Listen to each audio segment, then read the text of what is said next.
日本時間6月13日、ドジャースの佐々木朗希投手が敵地でのホワイトソックス戦に中6日で先発出場をしました。佐々木投手はこの日4回3分の1を投げ7安打3四球で日米通じて自己最悪となる7失点を喫し4敗目を喫しました。試合後の佐々木投手はランナーを溜めてからなかなか要求通りに投げることができなかった、力んで投げてしまったと振り返りました。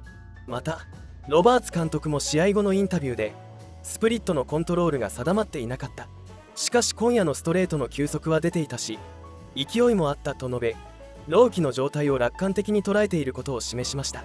ここからはその様子を字幕付きでご紹介します。Okay, everything was going really well in this one, really up until that fifth inning. What did you find just either shifted when it came to your stuff that led to a couple walks there? 5イニングまでかなりいい感じで来たと思うんですけど、5イニングになってちょっと歩かせたりとかあったんですけど、何か原因というかありますでしょうか。そうですね、試合を通してあんまり変化球がいつもより良くなかったので、そういった意味でところで、3巡目になってなかなか打ち取るのが難しく、なってしまったかなと、思ってます。Yeah, my off-speed pitch wasn't really good today. So at the third turn through the order, I wasn't able to get ahead in the count. I kind of fell behind, so I couldn't get those out easily. You looked at just navigating through their lineup. What do you think either led to kind of the results they were getting, their aggression? Did you find that had impact, considering also your off-speed wasn't there? Just how navigating the lineup, understanding that some of the pitches weren't there late in the innings, like how that kind of impacted how he was trying to work through it. この回をつなげていく終わっていく中で、そのインパクトがいろいろあったと思うんですけれども、その抑えるにあたってどのような。そうですね、5回ランナー貯めてからなかなか要求通りに、投げることはできなかったですし、それはなんていうんですかね、どうしても打ち取りたかった点を上げたくなかった分、ちょっとなんていうんですかね、力んで投げてしまったというか、ちょ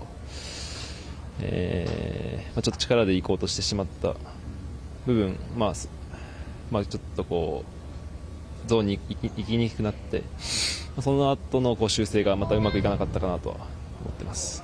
Yeah, at the first inning, I gave a lot of work, and I couldn't just get the quick outs, and so I was kind of trying to do too hard, too much. So yeah, that's one of the reasons. Things obviously shifted there in that fifth inning. What did you just either see from Roki on the pitching side or even on the defensive side with the play, that kind of the ball that went under Freddie's glove that usually would probably be a double play for him? Yeah, I think obviously the leadoff walk right there. And I think, even at the outset, I don't think Roki's stuff was as crisp as it has been recently.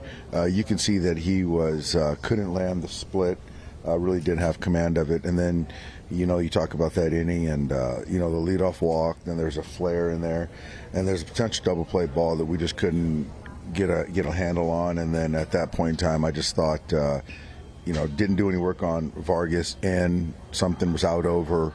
Then he hits the double, and then the 3 walks that inning. So all that stuff kind of led to that big inning, and that's one thing that Roki's been done a really nice job of. And as a staff, we've done a pretty good job of not allowing, the huge inning.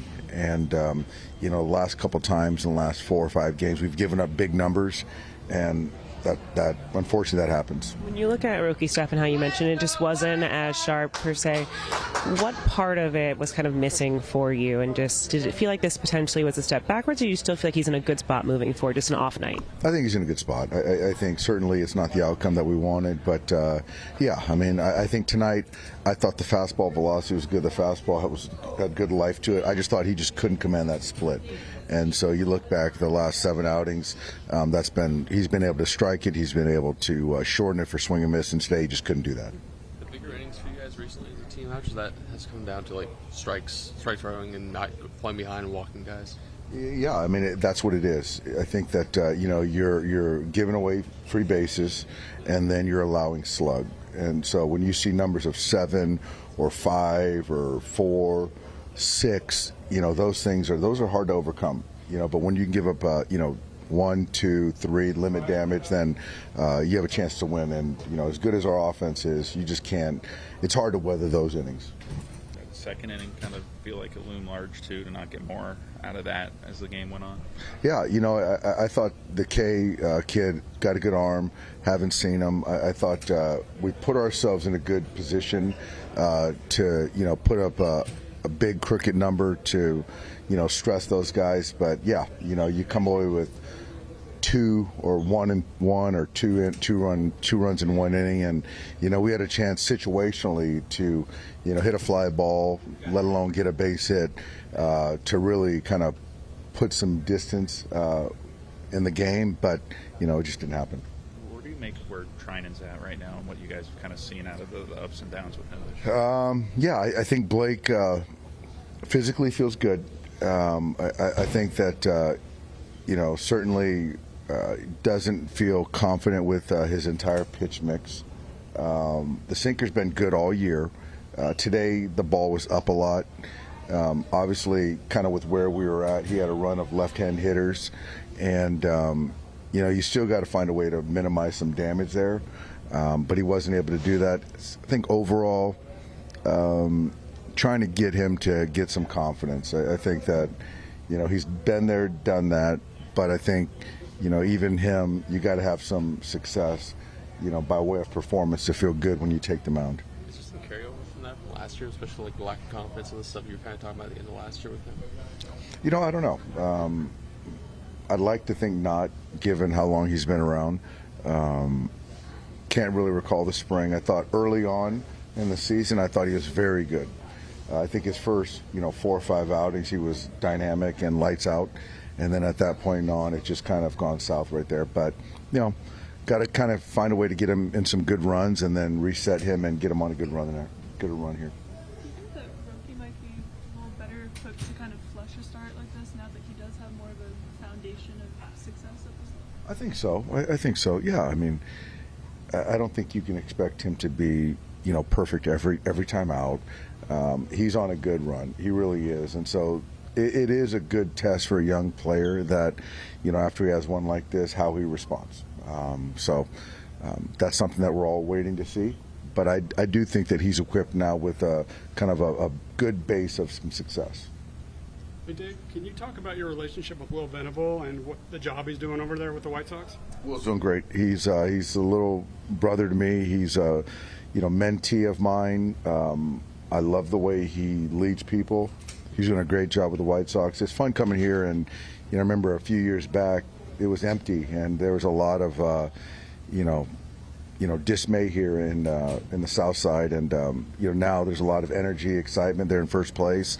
It's a young, kind of a tough, athletic team. They're pitching well, so Will's the perfect guy. I'm really happy for him, and hopefully we can win a series, though.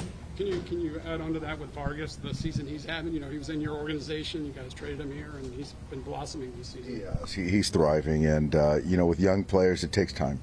But Miggy's a baseball player, always had the ability to hit. The defense has gotten a lot better. He's in good shape, and so it's seeing him as one of those leaders over there. And obviously Murakami's done a nice job for those guys. But I'm very happy for Vargy. Did Shohei end up doing anything today? He just got treated.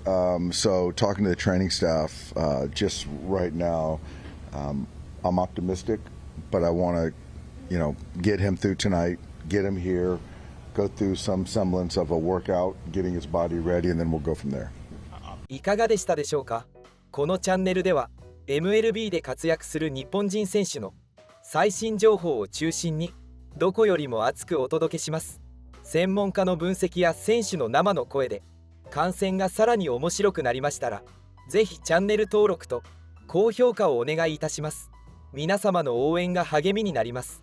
今回も最後までご視聴いただき本当にありがとうございました。それではまた次の動画でお会いしましょう。